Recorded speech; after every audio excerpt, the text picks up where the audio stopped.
You're listening to BQN. Assimilate the audio.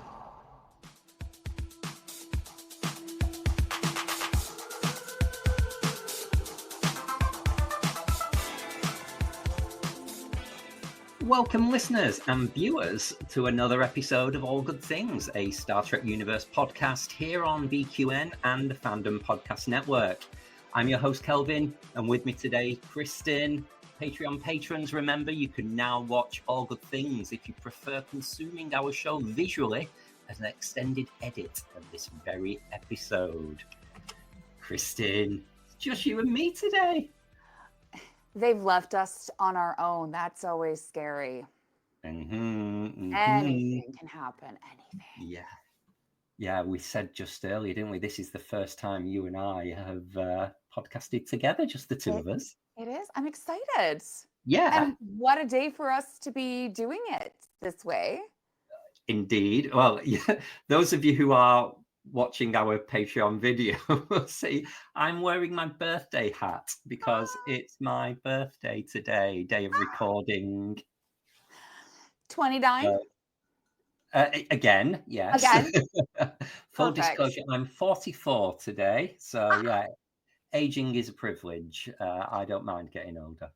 You know what is so funny? I say that so many times to people who I work with, and every time there's an office birthday, people are always grumbling and griping. And I said, you know, it's a gift. It's an amazing thing to be able to get older. Yeah. And they look at me like I have just spat on them. And I said, well, what's the alternative to aging? Exactly. Right. Yeah. And so when my one coworker, she turned 60 and you know, that's a big age. That's, you know, she's getting close to retirement and all that. And she was just, ugh. And I said, yeah, but think of all the people in our lives who didn't make it to 60. And she kind of just was like, I've literally never thought of it that way.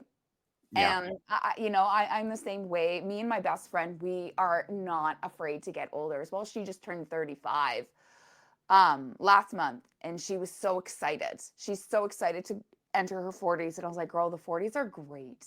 The 40s are great. I find it's a great mashup of maintaining the great things about your youth, but also having the license to kind of be the grumpy old man. Yeah. So if I'm around people in their 20s and early 30s, I give it the whole, like, you know, in my day, you're too young to know this, and I get grumpy about things. But also, I'm still young enough to go out and enjoy myself and do lots of things, and I'm mobile. Yep. I've not seized up. Justin had a show last night, and the crowd was a bit on the older side. And by older, I do mean like there were a lot of people probably there in their late 50s, early 60s, out dancing until like 11:30 when the music was still going.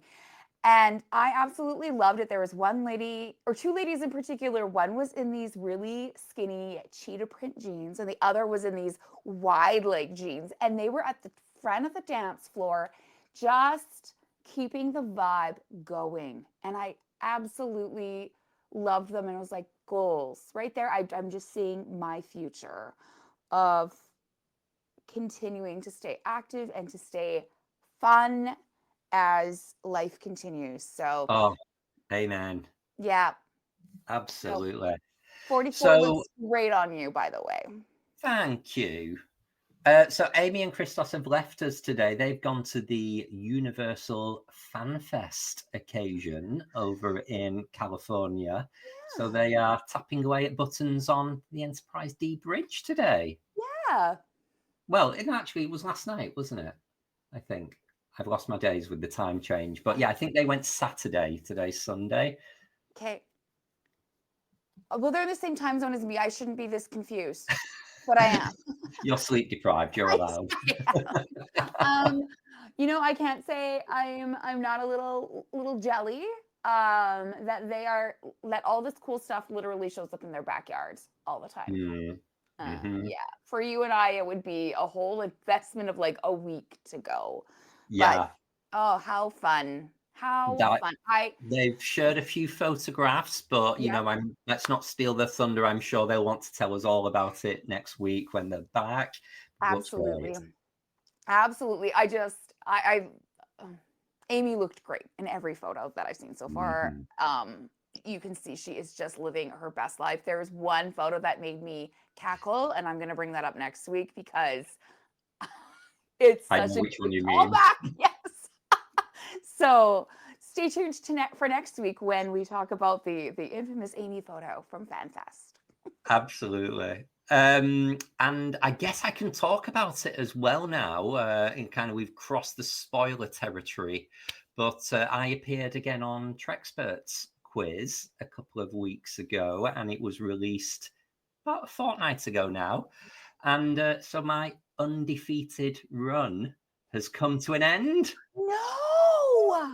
I was defeated by Sean Ferrick from Trek Culture. So yeah, Davey went and got a professional Star Trek expert to come on his amateur podcast of fans, and yeah, he beat me. I got him in round 1, but he had me in round 2, round 3.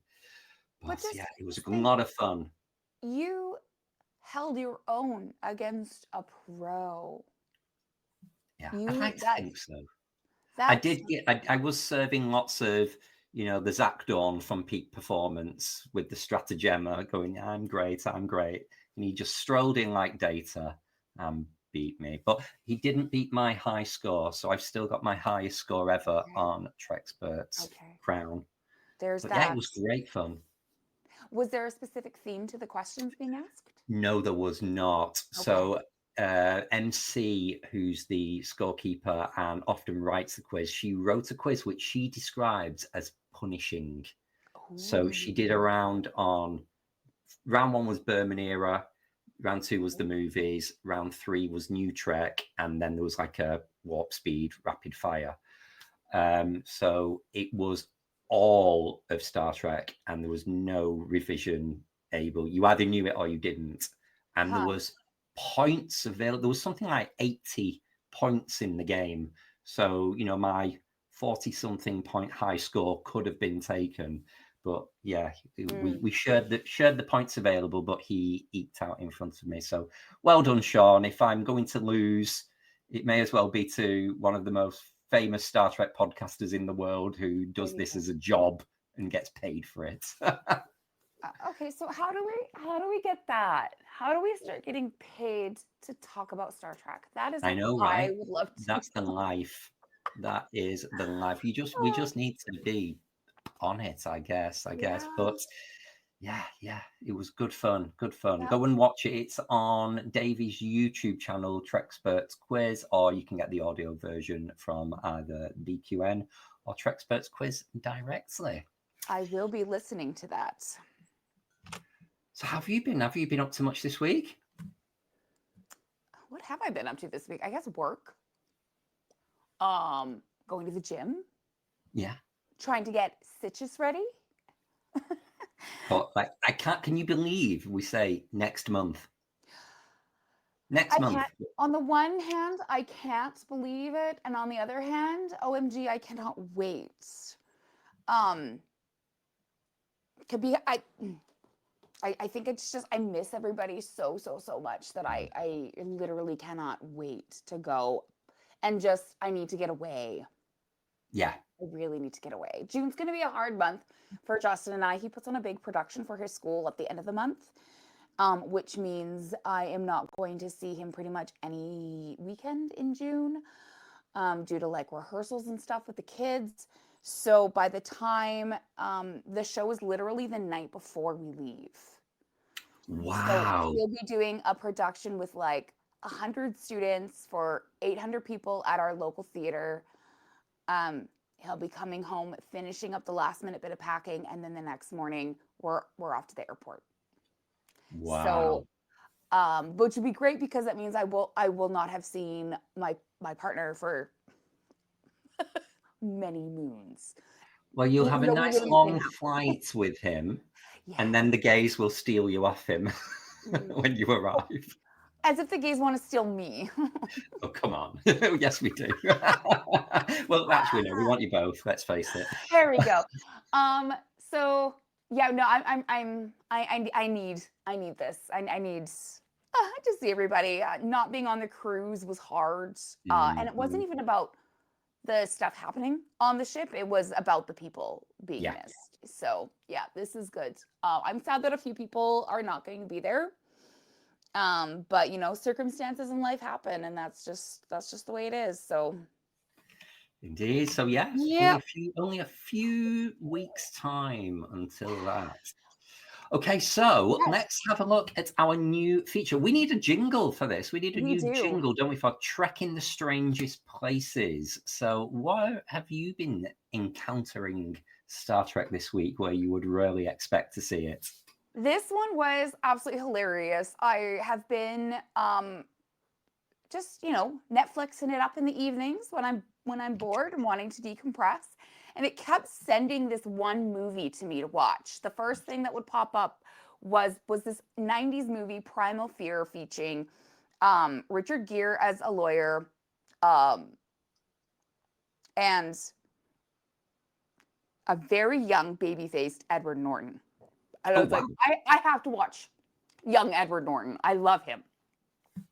And it's a courtroom drama, and we all know, like being Trek fans, we love a good courtroom setting.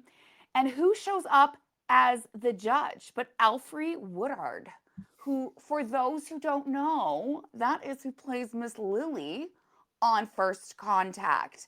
And she shows up. I'm like, the queen herself is here. She's not as likable in this movie as she is in First Contact. I will preface it by saying that. But I was so giddy when she showed up. I had the whole Leonardo DiCaprio meme, like pointing at the TV. And but overall, if you have not seen Primal Fear, I do suggest going and watching it. The twist is so good, and I just feel like we don't really get good. I don't want to sound, again, like an old lady yelling at clouds, but I just feel like the quality of the movies that came out in the 90s and the writing and the originality cannot be met. Everything now is just like remakes and reboots. And, well, I mean, we love a good reboot, but, they're just, where's an original thought? Where's an original thought? So that's why they call them the classics, because they age well. Yeah. And, but Alfie is such a fantastic actress, and I was so excited when she showed up. And then, of course, I will bring it up again, the random Star Trek puzzle that showed up in my mailbox. So thank you, my love. It was, you don't know what that meant to me. You're very welcome. I will warn you, it's really difficult because the picture on it isn't as sharp as I would like. So there's no real outlines to the characters. It took me over a week. I hope the cats are all right with jigsaws. They're not going to like choke on the pieces. I was thinking, is that fine for you? You know what I actually have? I have one of those puzzle mat systems, because that's how much I do puzzles. Yeah. Oh, great. I didn't know if you was a jigsaw puzzler. Oh, I sure am. So I'm able to like zip it all up when I'm done, and the cats can lie on the little contraption, but they can't actually get to the puzzle itself. I'm good. Brilliant. Well, that will keep you going until Sitches, definitely. Yes. And how about you? Where has Trek been showing up for you this week? Mine's an easy one today because every time I've been opening an envelope and it's been a birthday card or all the memes, obviously we expect to see memes all over the internet, thanks to the lovely Robin and everyone out there. But yeah, today's been a funny day. All of my family, every card has been a Star Trek card with some description of a character or anything like that. So yeah, Star Trek has integrated into all aspects of my birthday today. Even the normal kind of conical dunce's hat that I'm wearing is very Wharfing Parallels, let's face it. So yeah, that's me for the week. I love it. Well, what are we doing this week? So yeah, what's the theme of the week this week, Kristin? It's one of my favorite themes because it can either go really, really well or not great at all. And it's the possessed theory. And so today we are watching Cathexis. Ooh, so Say we're going that to 7 season times fast. 1 of Voyager. Did Yes. you? I read, because I didn't understand what this word meant. I didn't actually know it. It's a psychology phrase or something. Yeah. Is it to like with repression or some kind of memory? I don't know. I'll let the expert check in on that one. But when I was doing some show research, they said it's a medical term in psychology. I was like, ooh, I know someone who'll be into that. Yeah, it's almost like a point of like it almost sounds like when someone's obsessed or something, because it is the concentration of mental energy on one particular person, idea, or object to an unhealthy degree. See, there you go. I So knew it does you'd make know. sense, but does that mean that we all have cathexis with Star Trek? Absolutely. Yes. And it's a cool word as well. I love it. It is. It is. Yeah, and I am seeing here too that it can also be a sentimental attachment to a keepsake family heirloom kind of thing. So, which is interesting because I don't know about you, but I always find myself unhealthily attached to inanimate objects that then I cannot get rid of. Mm-hmm. And I think that's how a lot of this can definitely snowball into hoarding, right? If somebody has this type of attachment to an object and they're not able to get rid of it, Yeah. I can see how that could quickly lead them to suddenly appearing on hoarders. Interesting. So Cathexis, for those who don't remember the episode, we have, after rescuing Tuvok and a seemingly brain-dead Chakotay from a dark matter nebula, the crew battle a mysterious foe capable of possessing crew members at will. But is the enemy really who it seems? Dun, dun, dun. So I'd like to start, before we get into the actual main A-plot of the episode, we are introduced to Janeway's holonovel in this episode. It's the first time we see it. So what are your thoughts about this kind of story? Like, is it, they call it Lambda something? I forget the name of the program, but it's basically Jane Austen in space. Yeah. Janeway Lambda 1 Well done. is the official title, and it, for all of you who are interested, it has its own full Wikipedia page. Oh. On it. So, yeah. I was like, really? This people wanted to talk about this so much. Here's my thing. If I'm a captain and I'm stressed and dealing with literal life and death, if I'm going to a holonovel, I'm not going to do one that's this dark and creepy and seemingly stressful. I want to do something chill and relaxed. And this did not seem like a place to recharge my battery, if you will. Yeah. I'm confused. Why? I like the concept of it, but it just doesn't seem very Janeway. And obviously the character isn't fully established yet. We're only a few episodes into the series altogether. But it just doesn't seem like a type of program Janeway would run. When you compare it to like Da Vinci later, that is real Janeway because it's the science and the art and being around the great. This is, she's a lady, so she must love Bridgerton and period dramas. Chuck her in that, she'll have a lovely time. It just feels, I don't know, doesn't suit her. No, it doesn't. When she starts working with the actual children in a couple episodes that continue to feature this before it gets like, okay, we're done here. I do appreciate that she talks to the daughter about like, well, you will be surprised at how adept I am in math and sciences. So I do like that, it's women in STEM. But no, I completely agree. I didn't get it. And then she also has the one in the little Irish town. That one was okay too, but the Da Vinci one is the best. It is absolutely the best. I forgot about Spirit Folk. Well, Fairhaven, I guess. But to me, that does seem like a retreat from normal life. She wants a bit of romance. You know, she had a little bit of a thing with Michael Sullivan. But yeah, you just mentioned the children. So can you remember the rest of the story from this holonovel? Because it was only in a couple more episodes before they dropped it. Can you remember kind of what goes on? A little bit, yeah, because there's of course this one which is rather short in Cathexis.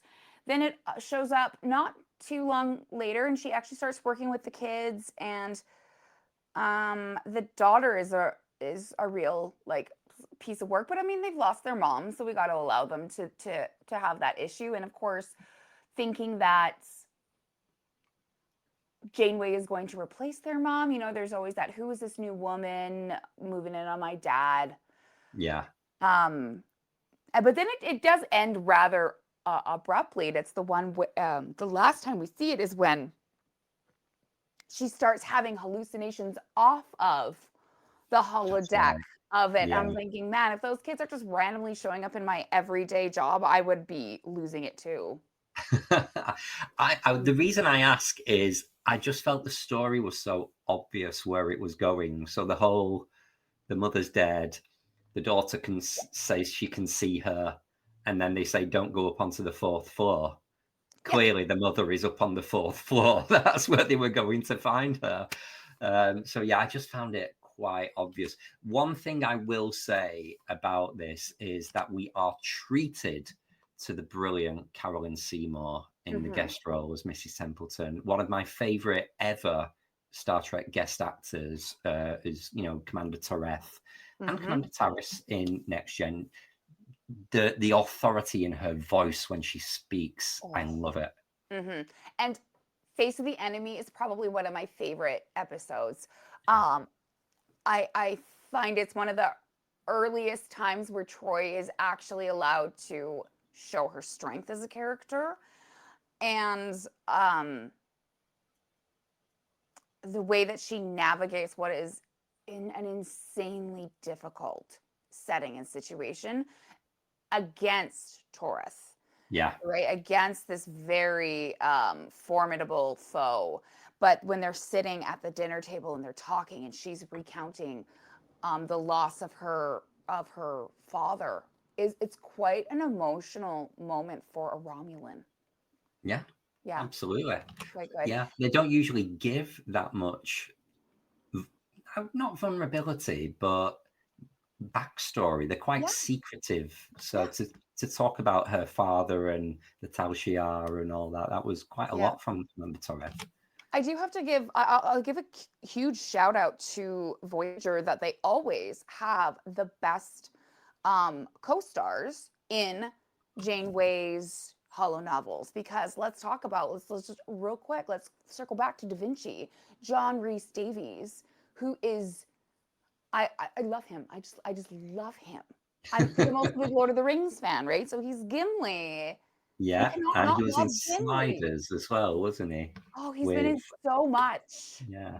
So good stuff. Yes. So yeah, I like this holonovel. The other thing as well I remember is, so the little boy, I know he's not in this episode that we're reviewing, but the young Lord Burleigh, he grows up to be the changeling in season 3 of Picard, that Worf and Raffi capture in episode 3. That's the same actor. Stop it. Yeah.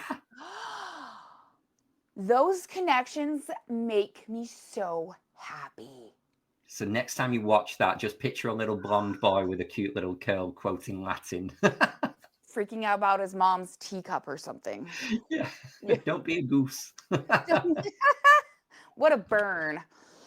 Yeah. So it's a good, one of the things I love about Voyager is there is like a holodeck story or setting of the season.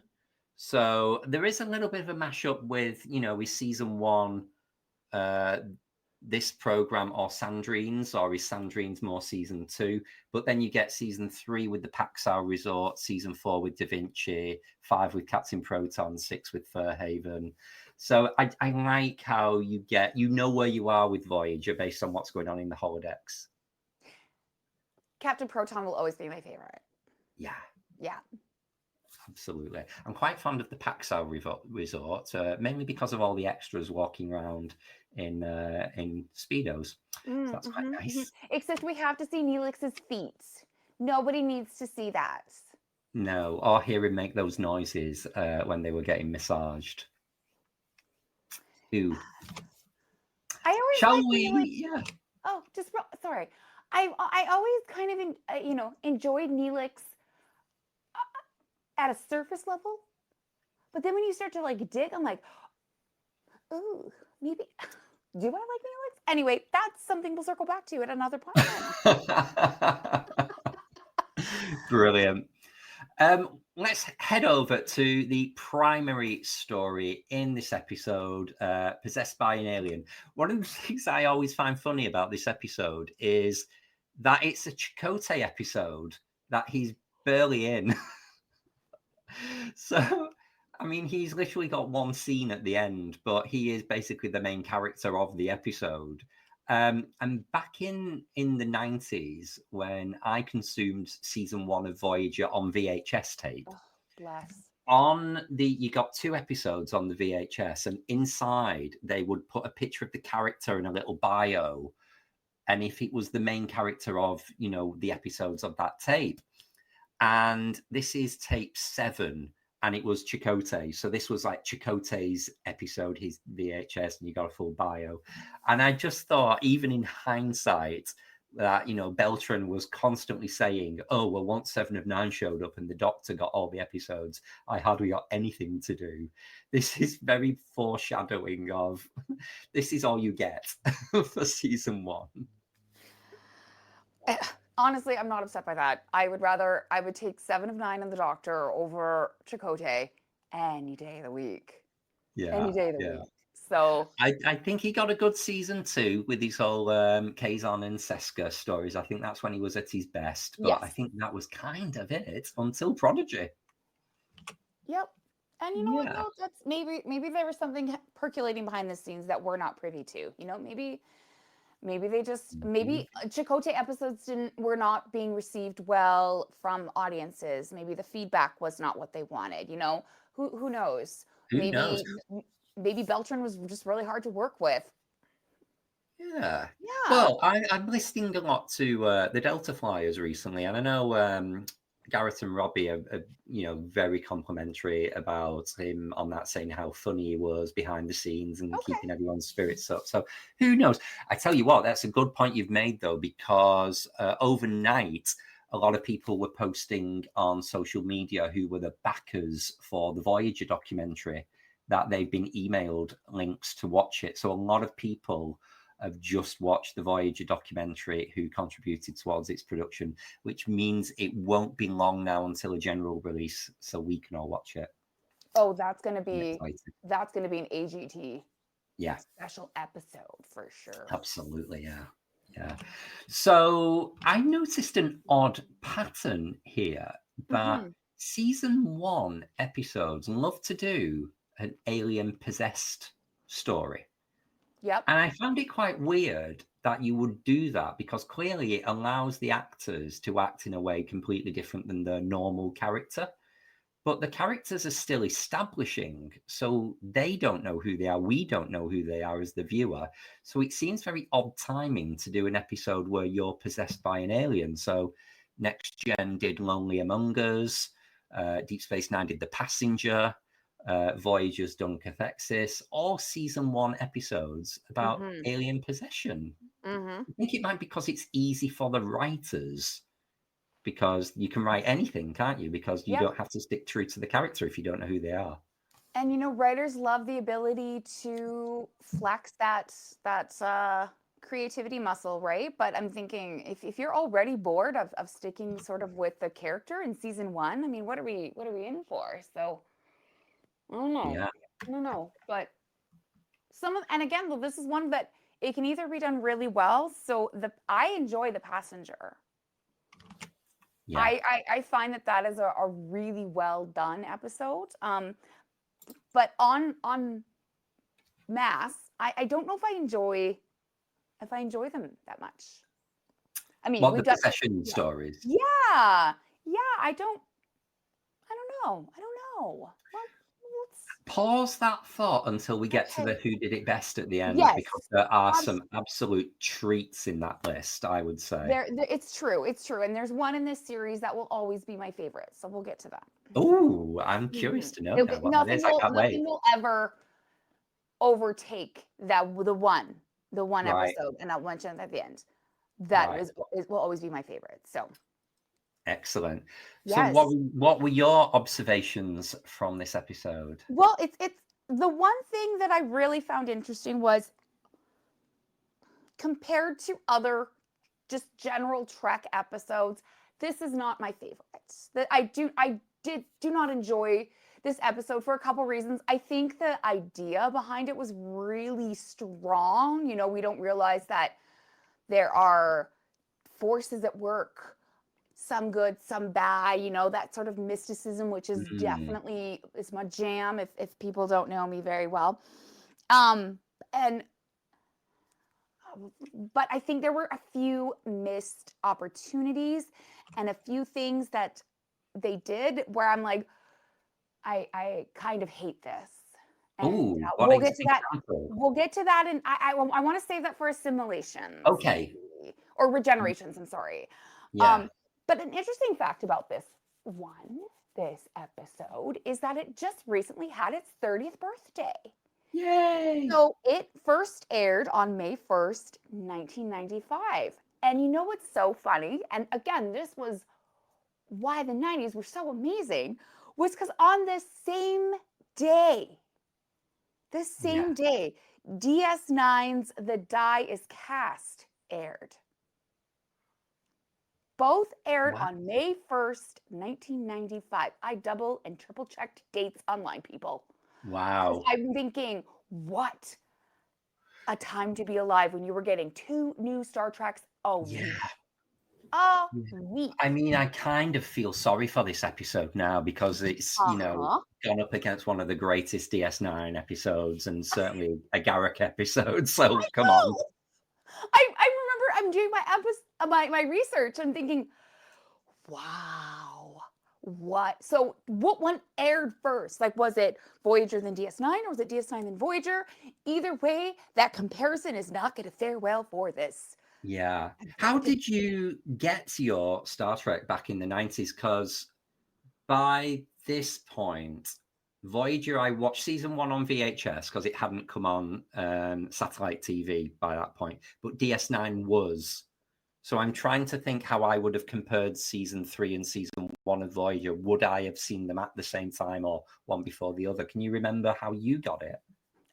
No, because I was 11. So so all I remember is that it would just be playing in our house on cable. Right. And my dad would usually have the VCR set up to record. And then when you could set it up to record on one channel and then you could watch something else on another channel, I was like, what is this amazing witchcraft that is happening right now? So that was, I had no idea what a season was. So people would always talk about, oh, well, this is the end of the season and now we're just going into the summer with reruns. I'm like, what do you mean a season? Well, I don't understand what's happening. So I didn't, no one explained to 11-year-old Kristin that, you know, shows were released in these sort of arcs over a number of episodes and then it wraps up and then you come back in the fall. So I was not a smart child, but so I didn't know what was going on. All I knew is that the show would come on a couple times a week and I was, nobody talked to me, nobody bugged me, I'm busy. Well, a couple of years later, by the time it was well established on Sky TV, as we would call it, they wouldn't intermingle them and they would do a full season of Voyager and then the full season of DS9 of that year. So we always felt very spoiled in the UK that we got Voyager pretty much at the same time as America, which now is like, you know, if it's not the day later, it's the same day. But, you know, back in then, you felt very special.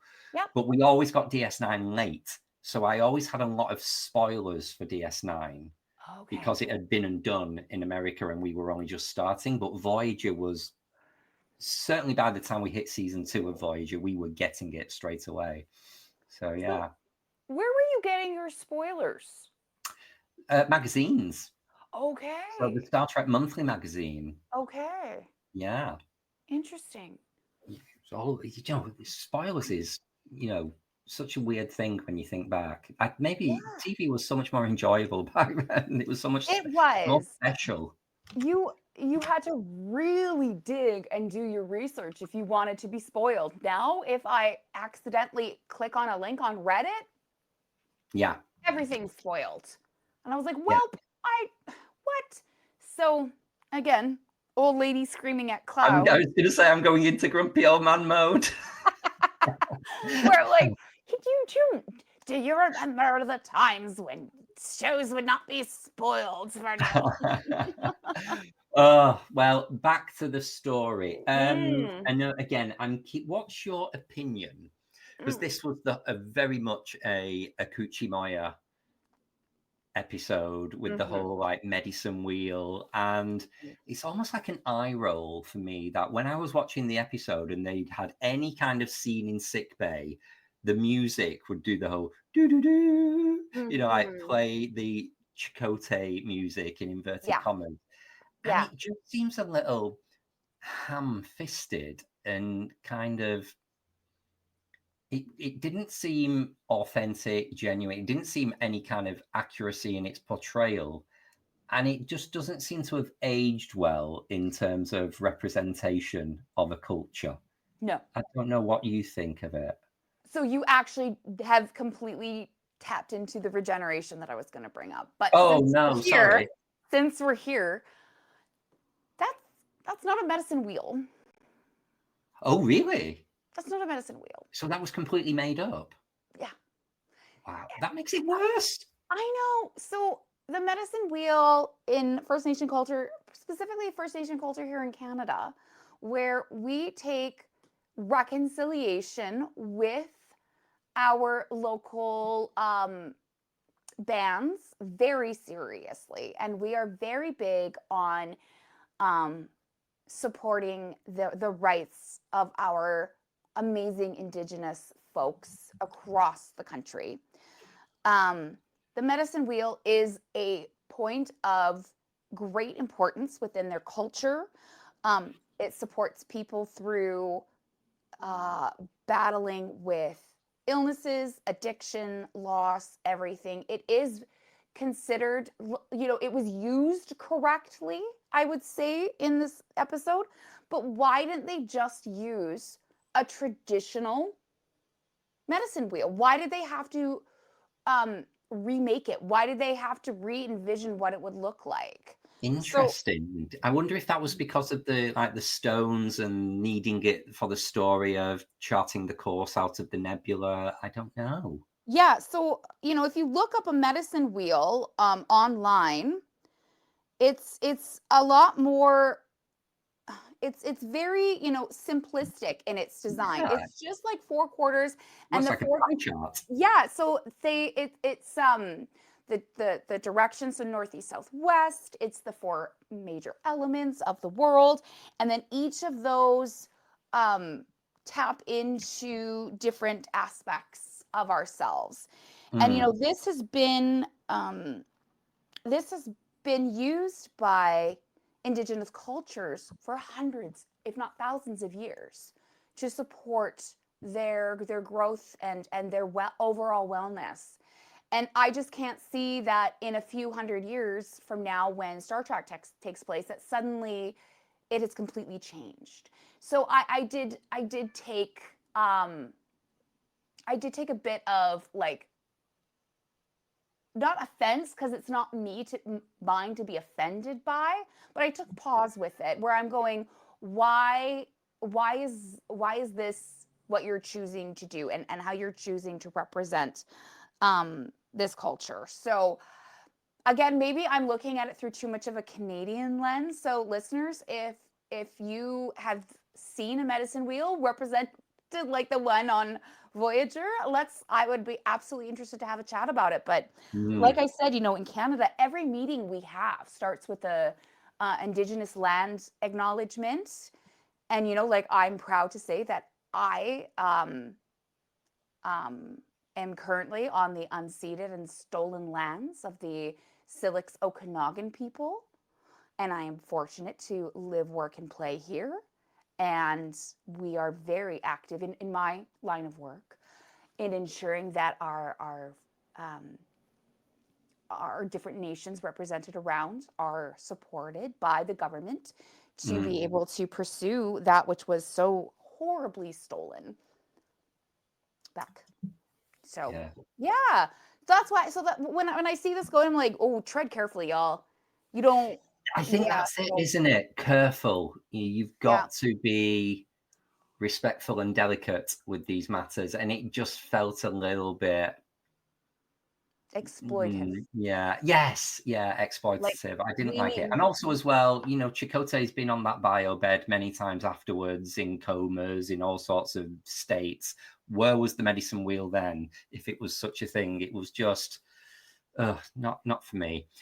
No. I also as well, I think it was strange to see B'Elanna in this scene as well, because it didn't seem like B'Elanna. She was very soft. She was very gentle. And again, it's that thing about the characters not being massively established by this point. But if you remember early Voyager, they did plant a seed that maybe B'Elanna was in love with Chakotay. Yeah. So that scene where they said, you've diverted into the antelope women, she pulled the stone off really quickly, as if to say, oh, no, don't go there. I want you. That's kind of what I read into it. But it just seems, even just remembering that aspect of a very small particular part of the story with B'Elanna and Chakotay, even now makes me feel a bit ick. Yeah, I'm glad they didn't pursue that. I'm glad Seska came in and sort of took B'Elanna's role in that love interest. And B'Elanna and Paris are one of my favorite Trek couples. So I'm really glad that's where it ended up, because no. And I'm also glad that they never really pursued Seven and Chakotay. Oh, God. In books post Voyager. Yeah. Did you hear about how that came about? No. Because it was so out of the blue. Apparently, Beltran made a bet with Brannon Braga about, by this point, Brannon Braga was dating Jerry Ryan, and he said, you won't have the balls to write a scene where I get to kiss your girlfriend. And they did, and they had. So even that's a little bit distasteful to me. So essentially, she was just being used as some random pawn, and again, making her an object as opposed to a person. Yeah. Cool. Yeah. Anyway, listeners, we are rabbit trailing it today.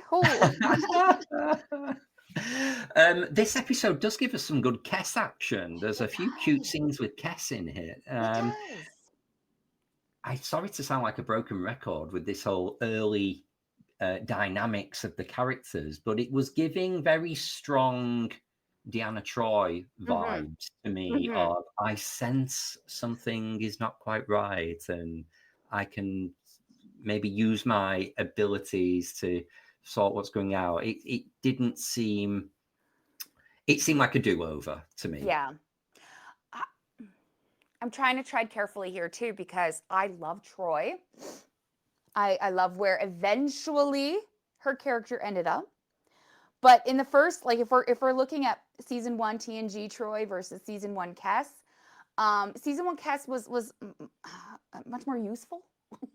Yeah. No, Troi, they just had this literally everything is on fire. Just I'm sensing that the crew is stressed. Well, yes, thank you for that. Romulan comes on screen. He's hiding something. Whoa. So glad you're on salary, Troy. No. So The things we say when Amy Nelson's not here. Again, I will say I love Troy. Like I take pause with the writers. But she no, I liked Cass in this episode. Jennifer acted it brilliantly. And yeah, it's I how useful to have somebody who can sense this stuff out in space. So good thing they picked her up, because if she wasn't there, who knows where they would have been, right? So yeah, I enjoyed it. And I think you made a point about kind of the motivations of the baddie in this episode wanting to consume the energy. I thought that was interesting. I'd not thought of it in that way. Yeah, everybody. I just see that the different ships in all the different Star Treks always seem to get attacked by different aliens who are looking for energy of a sort. And the first one that came to mind, of course, was Galaxy's Child. Yeah. Right? Bebe needed the energy for soured the milk. Its milk. And yeah, then they soured it. I'm like, well, that was rude. And then the other one was I again, I was doing some of these notes just hours ago, in the middle of the night, and it was Two Eyes in the Dark, where Deanna's floating in the green. That one again, it was is they needed some sort of energy, and they were holding the Enterprise captive while they were trying to get this energy. I'm like, y'all could just ask in a nice way, and I'm sure they would share, but that would make for a very boring episode. I guess if we're going down that route, to me, this is similar to the Davidians from Time's Arrow, with the neural energy. Thank you. And, there's a lot of aliens out there just wanting to gobble us up. There's a power shortage in the galaxies, apparently. Yeah, and apparently humans are very good at powering the energy. Yeah.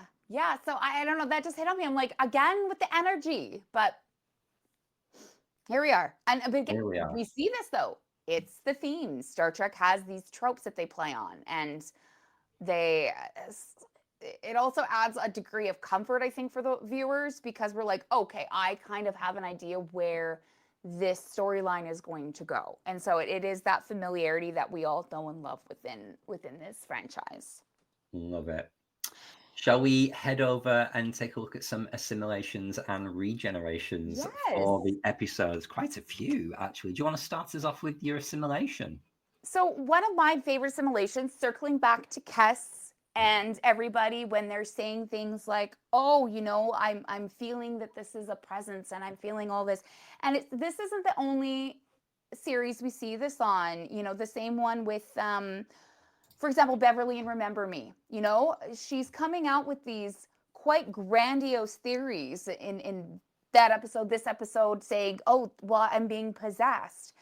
Nobody laughs at them.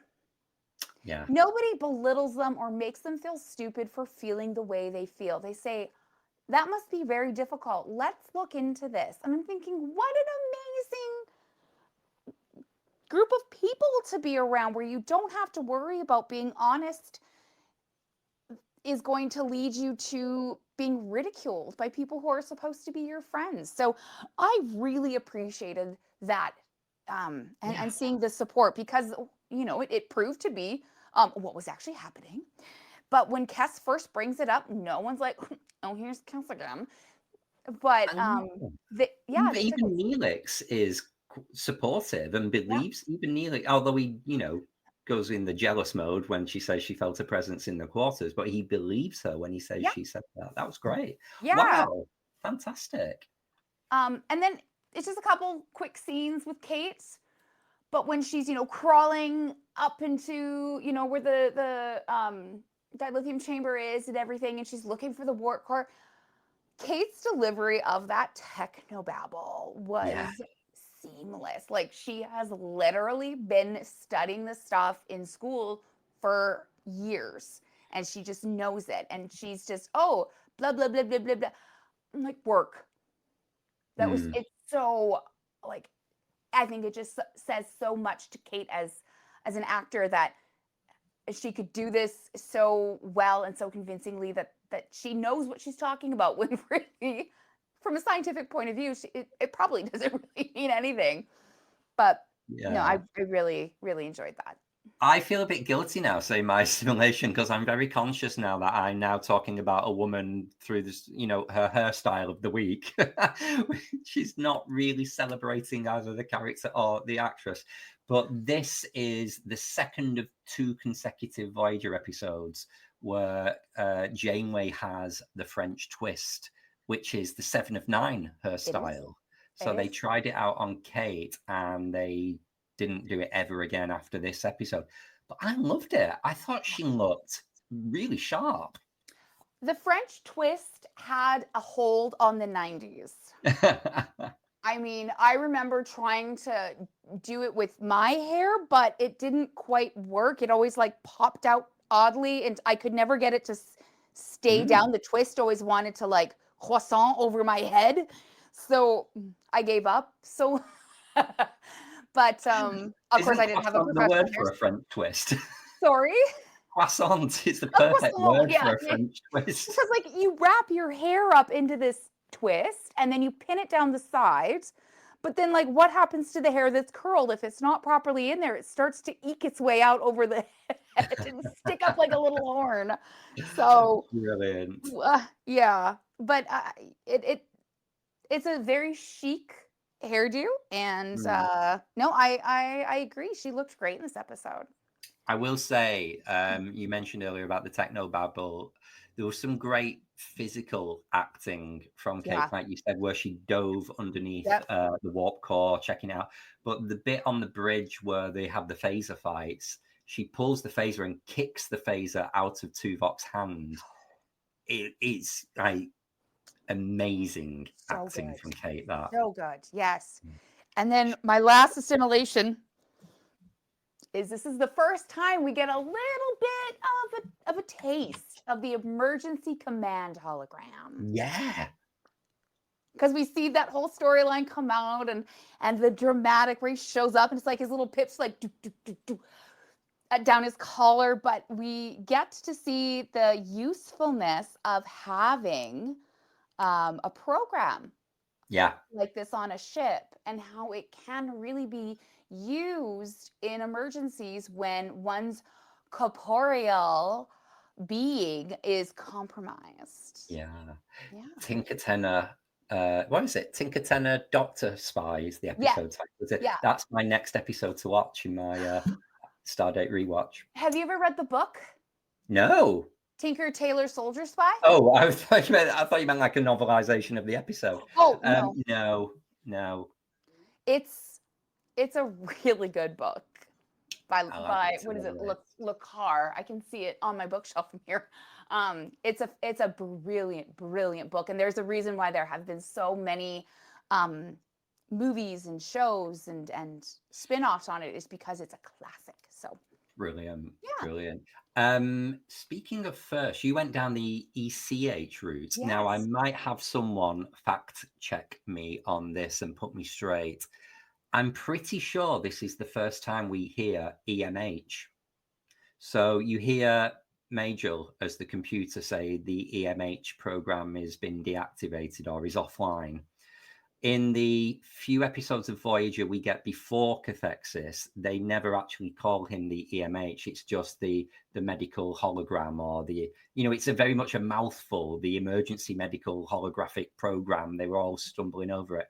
And EMH became is it an abbreviation, an initialization, acronym? I always get that confused. But that's the term we settle on. And I'm pretty sure this is the first time we get it. Yeah. From a continuity point of view. I am definitely I'm going to look and see, because, and maybe, some, I'm going to say that this is maybe canon, is the between episode 1 and now, the crew realized what a pain it was to say emergency medical hologram all the time. Yeah. So B'Elanna went in and reprogrammed the computer to, how you can do like keyboard shortcuts and stuff now, that she's like, oh no, we're just gonna cut that down. It reminds me in the episode directly. Oh no, it's not directly before this. Before this is Heroes and Demons. The one before that is State of Flux, where Seska is exposed. But the scene where Chakotay activates the Doctor, he really struggles with it all, and I think he goes off script and it is left in because he says, "Activate the emergency holographic medical program." It's all like back to front and the wrong way around, and it just sounds really odd to hear that. So I like that they trimmed it to EMH. Yeah. In my job, acronyms they're everywhere. They're everywhere. So if you kind of work in like the public service type setting as well. Yeah. And so the number of terms that are very, very long that we have just, for sake of our sanity, have collapsed down into these acronyms. It sounds like you're speaking a different language at times. But it saves our sanity, not needing to say it all the time. Well, last thing to say for me about the Doctor is as well, this concept of a name for the Doctor. Yeah. I thought Voyager really missed a trick in that a perfect name for the Doctor would have been Mark 1. Because he's the Mark 1 EMH. Oh, Mark is right there. It's so obvious.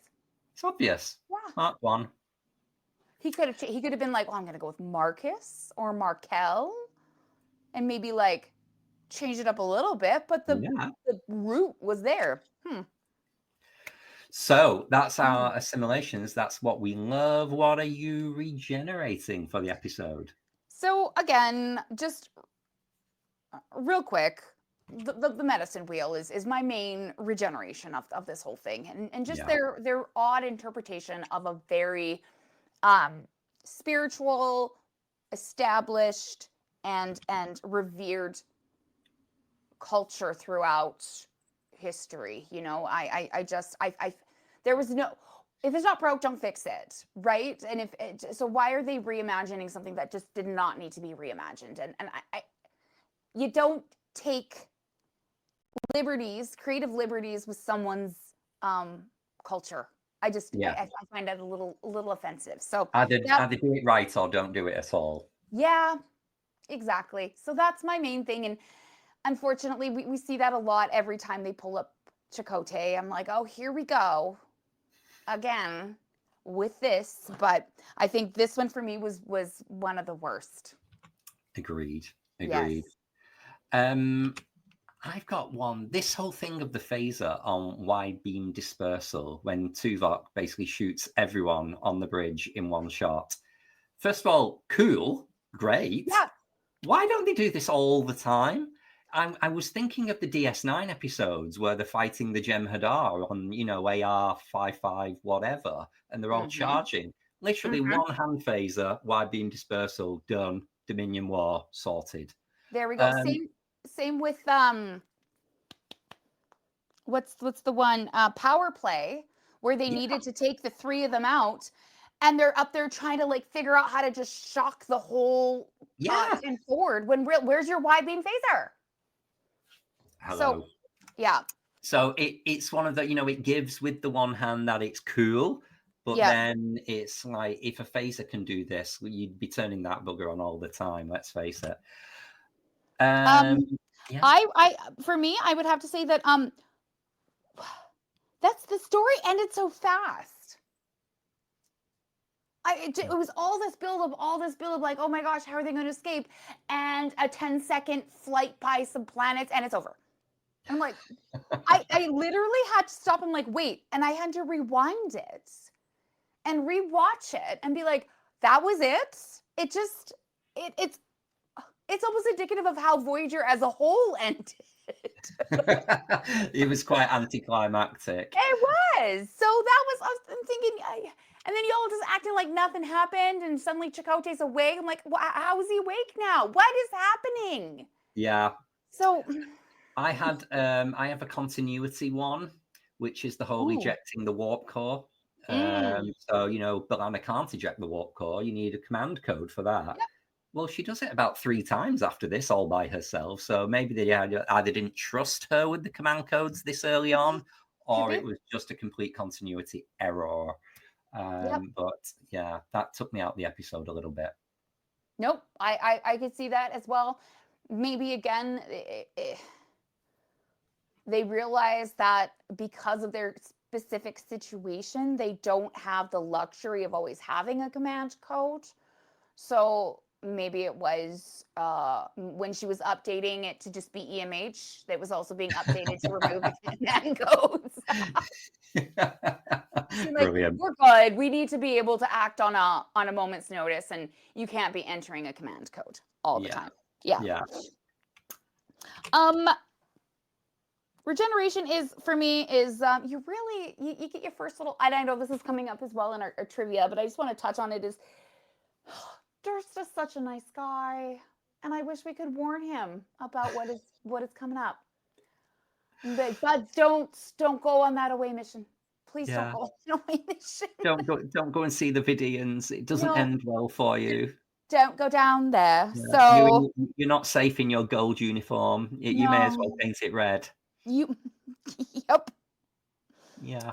Do you remember who the actor played in DS9 who was Durst? It's in quite a random episode. Oh.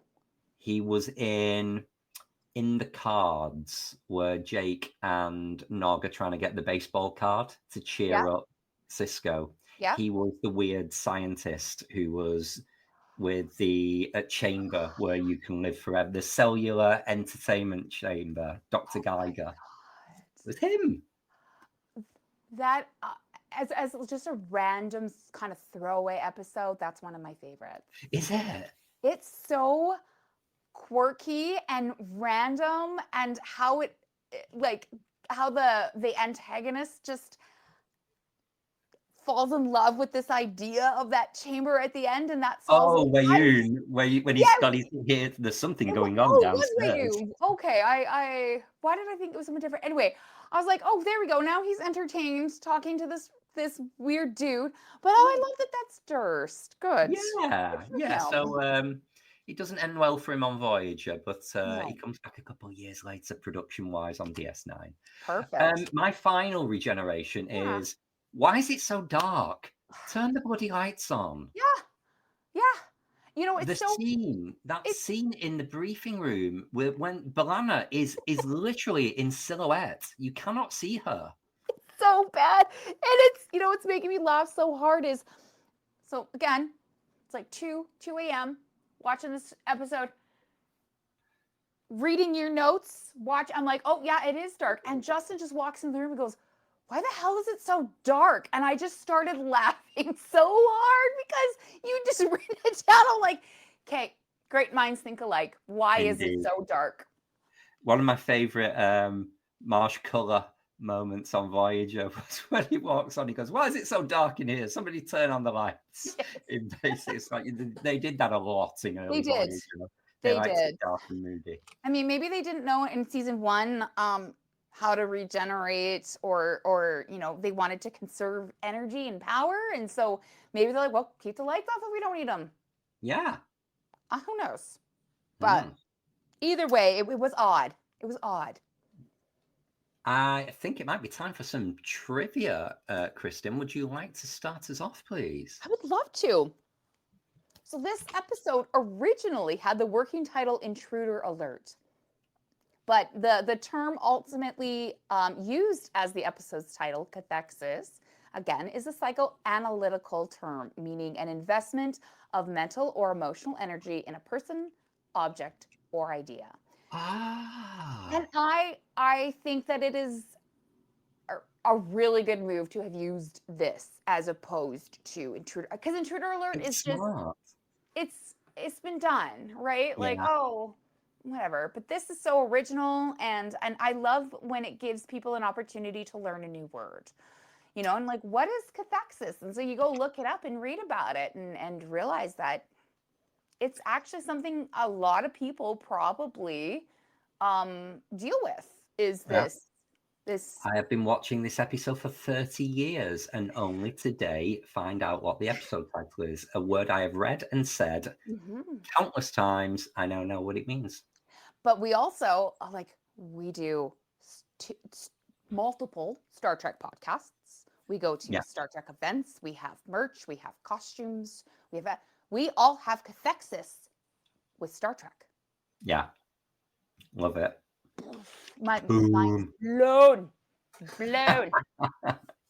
Okay, so the experience of scripting the episode was not a particularly enjoyable one for Brannon Braga. He recalled of this episode that I thought it was going to be horrible and I didn't have a good time writing it. And he also admitted that he struggled with the script. It was a complex story, and he said many of his was, and he never quite had a handle on the logic or what was going on. There was no logic, though. No. But I think that kind of when we're talking about non-corporeal beings floating around the Enterprise, randomly possessing people, no, there is no logic to that. So you have to be comfortable with being a little bit off kilter to make these types of storylines work. So, yes. One of my favorite trivia or trivium, maybe, I don't know. What's the singular? Because trivia is plural, so trivium is singular, correct? Trivium, yeah. About this episode is that the Janeway holonovel was originally scripted by executive producer Jerry Taylor, the GOAT, and was planned to be set in the Wild West rather than the Gothic setting. Janeway was written as playing part of a pioneer woman who was heading west in a covered wagon and had a husband and children.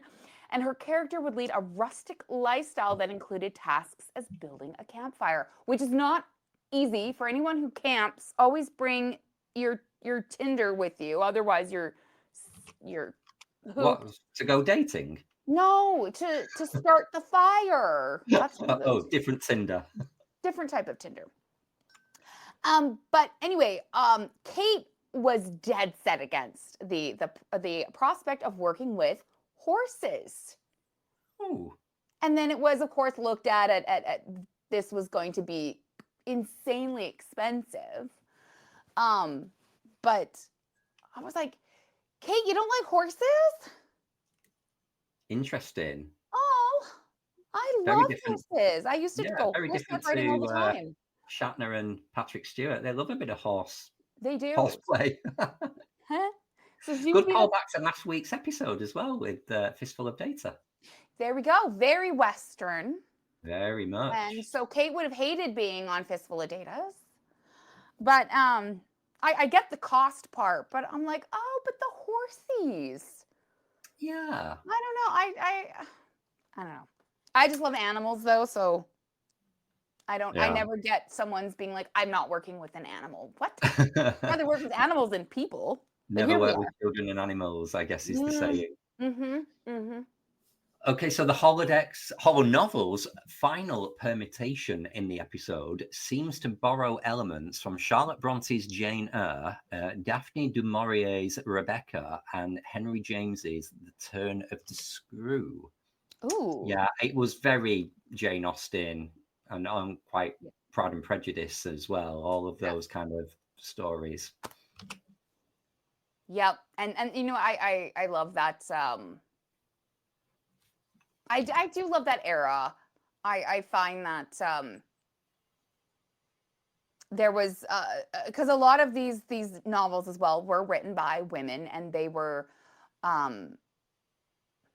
set on showing a different side of women in print. So yeah. And of course, following the introduction of Lieutenant Durst in this episode, he doesn't make it very far, and he is killed in the next episode, Faces. Brilliant. During this episode, Tuvok's rank switches from Lieutenant Commander to Lieutenant and back again a number of times. So by the end of the episode, he's wearing the rank of Lieutenant, and his rank remains that of lieutenant until season 4 Revulsion, in which he is officially promoted to lieutenant commander. There is no scripted reason why Tuvok's rank changes during this episode, and it may be that it was just an error in costuming, that he'd been wearing lieutenant commander rank for the first half of the season when he's referred to as lieutenant in several earlier episodes' dialogue. But I will add to that is not here. The same is true for Paris in this episode. He starts the episode as full lieutenant, and then ends the episode with lieutenant junior grade. So they really got it wrong here. I feel so bad for anybody who works on Star Trek. Because you've got people like me. The fans are next level when it comes to details. Y'all better watch every single little thing. If you have one pip wrong, someone is gonna point it out and be like, does this mean something deeper? No, it was just the wrong pip. I'm pretty bad for these things, but I remember I was at a convention a few years ago, and I was with Joe Keegan, and you, and Joe was wearing a TNG season 1 scant, as we're quite partial to wearing at conventions, but he was wearing the Voyager comm badge. And this guy just came up to him, didn't say hello, didn't introduce himself, and he just went, "You can't wear that comm badge with that scant because it is the wrong year." And then just turned on his heel and marched off. Yeah. And that was it. That was the interaction. We love to point out these things. We do. And I'm assuming that gentleman probably is on the autism spectrum disorder. Yeah. So he probably thought he was being helpful. But the social skills are definitely not there. And I've actually battled with this. What was it was something to do with one of the theme nights on the cruise, and I lost my original series badge, so I didn't wear one of my costumes because it was clearly an original base. That's what I was going to wear. Something with all the like my original series tricorder and stuff, but the little magnetic badge fell off the night before, and I was like, well, I can't wear it now because the only comm badge I now have to wear is next gen. And Justin's like, no one's going to care. I'm like, people are going to care. Yeah. I cannot be wearing. If I was there, you could have borrowed mine. We always take a full assortment. We were also at the convention one year. Oh, so was I not there? We didn't know each other then. Oh. I know we're going off on a tangent here, but we were at a convention in Birmingham, and James and I were actually wearing the Voyager outfits, and he put my pips on because it was a bit fiddly. So he stood in front of me, putting my pips on. And then reviewed the photos at the end of the day, he put my pips on the wrong side. So we put them on the same side as the comm badge rather than the opposite side. And I was saying, you'd let me walk around all day with those on. You realize how many people would have been judging me, myself included, had I known. So yeah, we don't like getting these things wrong. Come on, people. No. Can't believe you stayed married to him after that. Grounds for divorce. Put pips on wrong side of uniform. He's got a lot more going for him than he has to outweigh that transgression. Yeah. There you go. We love James. Yay! What else have we got? So final thoughts. Who did it better? So this is episode 7 in Possessions. So in the list we have from TNG, Power Play and Clues, from DS9, The Assignment, another Voyager, Warlord, and then 2 Lower Decks, Strange Energies and Reflections. So we've got a lot to choose from here, and there are some personal, if not all, fan favorite in that list. So I'm curious to double back on what you said at the top of the episode. Yeah. Which episode is it for you? Power Play. I knew it. Yeah. I love a great one. I loved the opportunity for Marina and Brent to take on sort of really different characterizations for themselves. Yeah. They'd been playing a very singular type of character for a very long time, and this was getting to see them sort of branch out. But I think that's a common theme with a lot of these possessions. Like, for example, with Warlord and the assignment is you get to see people take on different characterizations and really spread their acting wings. And so that's one reason why I think this is really a cool trope in Star Trek. Yeah. And I'm going to completely agree with what you've just said. Okay. However, the episode I am choosing as my favorite, because it's one of my guilty pleasure watches. I watch this episode a lot, and it's what I call Power Play Part 2, because it's the assignment. So it's not Keiko dealing with a possessed Miles, it's Miles dealing with a possessed Keiko. She gets her own back. And it's for the exact reason that Rosalind Chow gets such a brilliant performance in this episode. And it kind of, it annoys me that this is what that actress can do. And you shortchange Keiko so much. But I just love this episode. And also, I will put my final piece of trivia. This is a birthday episode. It's set on Miles's birthday. I mean, we could do a series on All Good Things about birthday episodes. Sometimes, you know, when you think, I want to watch a few episodes that are linked in a way, I watch all the episodes that are taking place on a character's birthday. Oh. Do you have an episode that actually comes out on your birthday? Like, is there a Star Trek episode that has come out on May 11th? Do you know what? I had a weird feeling you would ask this, because I know it's something you're quite fond of in doing in the news on view screen. So yesterday I looked, and they were stinkers. Were they? Now, what were they? Oh, damn, I can't remember now. But I went to DS9, Voyager, Enterprise, and there wasn't I think the Enterprise one was season 2, The Crossing. They're all season 2 episodes, because, you know, 26 episodes, 26 when you get to... Oh, sorry, I'm rambling, but it wasn't the episode on the birthday. It was episode number 44. Oh, for my age. So I thought, what is the 44th episode of TNG DS9 Voyager? It was Up the Long Ladder for TNG. The not very good depiction of the Irish. It was The Collaborator in DS9, which is an important episode. It gives us Kai Wynn.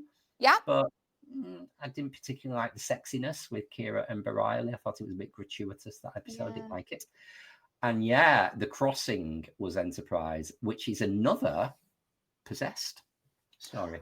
There we go. Maybe one for later in the series. Yeah, we can do a lot more of the possessed.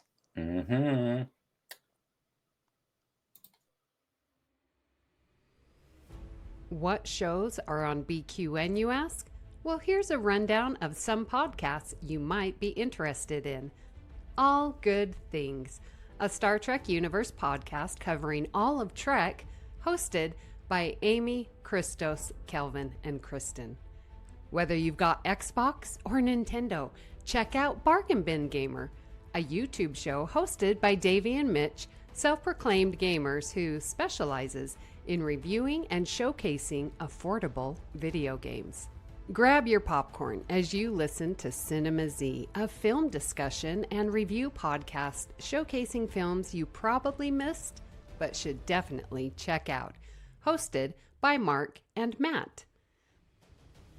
Don your apron for The Food Replicator, where Matthew eats and drinks his way through Star Trek cocktail and 3 cookbooks. Beam Aboard Galaxy Class, a Star Trek Next Generation podcast covering all of TNG, hosted by Steven. In order to not repeat it, listen to History with the Szilagys, a snippet of historical events from around the world, hosted by Chrissy and Jason. For the newest Trek coverage, check out Infinite Diversity, hosted by Chrissy and Thad. Curl up with a good book and delve into Beta Canon with Peter, host of the Trek Book Club on Twitter and Bluesky, and his companion Trek Book Club podcast. Test your Trek knowledge with Treksperts Quiz, a Star Trek quiz show hosted and written by Davey and MC. If you're a member of Starfleet Federation or Planetary Union, go check out Union Federation, covering current Star Trek and the Orville, which we all know is really a Trek show, hosted by Kyle, Kevin, Amy, and Haley. Head over to YouTube and watch The View Screen live on Sundays, your Trek-inspired talk show hosted by Kelvin and Amy with new 8-week seasons in the spring and fall. Spill the tea with Christos while he discusses current Trek news and events and explores the world of fandom via guest interviews, all with an LGBTQIA+ perspective on What's the Tea Bev. And for our patron members, we have the Hive Mind with script readings and roundtable discussion. It's Green, a cornucopia of topics. Then Amy's Math Moments, a quick look at math moments in Star Trek. You can keep up with all of these shows by following the network at BQN Podcasts on Instagram and Bluesky. We know you have a choice of podcasts to choose from, and we thank you for listening to BQN. Assimilate the audio.